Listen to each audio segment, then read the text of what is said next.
Maharashtra today 24 news, सत्य परिस्थितीचा सविस्तर आढावा। स्वराज्य संस्था, महानगरपालिका, नगरपालिका रणधुमाळी। नेत्यांचं मत कोणाला, जनतेचा कौल कोणाला? पहा फक्त महाराष्ट्र टुडे 24 न्यूजवर।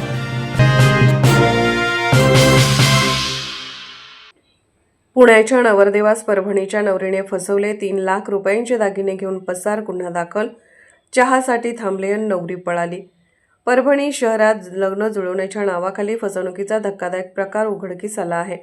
पुण्यातील एका कुटुंबाची 3,25,000 रुपयांची आर्थिक फसवणूक करून बनावट नवरी दागिन्यांसह फरार झाली। त्यामुळे सोयरीक जुळवण्याच्या नावाखाली मोठी प्लॅनिंग करून फसवणूक करणारी टोळी सक्रिय असल्याचं समोर आलं आहे। पोलिसांनी या प्रकरणात 2 महिला मध्यस्थांना अटक केली असून इतर आरोपींचा शोध सुरू आहे। पुण्यातील किरण रोहिदास मोरे व त्यांचे नातेवाईक पालम शहरात मुलगी पाहण्यासाठी आले होते। याच दरम्यान त्यांचा संपर्क एजंट मंडळीशी आला। यात काही महिला देखील होत्या। त्यांनी आधीच सरला कोलते या नावाने बनावट आधार कार्डसह बनावट नवरी तयार ठेवली होती। मोरे कुटुंबाला मुलगी दाखवण्यात आली। मुलगी पसंत झाल्यानंतर विवाहाची तयारी चालू असल्याचे सांगून 2,90,000 रोख व 35,000 रुपये किमतीचे मंगळसूत्र आणि जोडवे दागिने घेतले।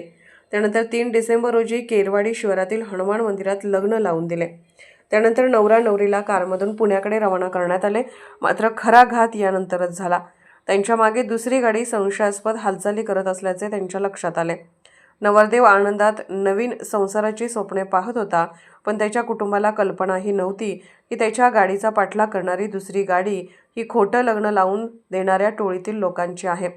अंबेजोगाई येथे नवरदेवाने चहा पिण्यासाठी गाडी थांबवली। ही संधी साधून नववधूने क्षणाचा विलंब न लावता दागिन्यांसह मागच्या गाडीतून पळ काढला।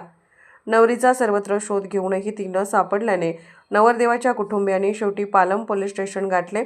पाठलाग करणाऱ्या गाडीतून नवरी फरार झाल्याचे लक्षात येताच पोलिसांनी तात्काळ तपास सुरू केला। पोलिसांनी 2 महिला एजंटांना ताब्यात घेऊन चौकशी सुरू केली आहे। यात 11 आरोपींचा सहभाग असण्याची शक्यता आहे। गुन्हा दाखल करण्याची प्रक्रिया रात्री उशिरापर्यंत सुरू होती। या घटनेमुळे ग्रामीण भागातील तरुण तरुणींच्या लग्नाच्या अडचणीचा फायदा घेऊन फसवणूक करणाऱ्या टोळ्यांसह सावध राहण्याचे आवाहन करण्यात येत आहे। महाराष्ट्र टुडे मराठीसाठी ब्युरो रिपोर्ट, पालम, परभणी।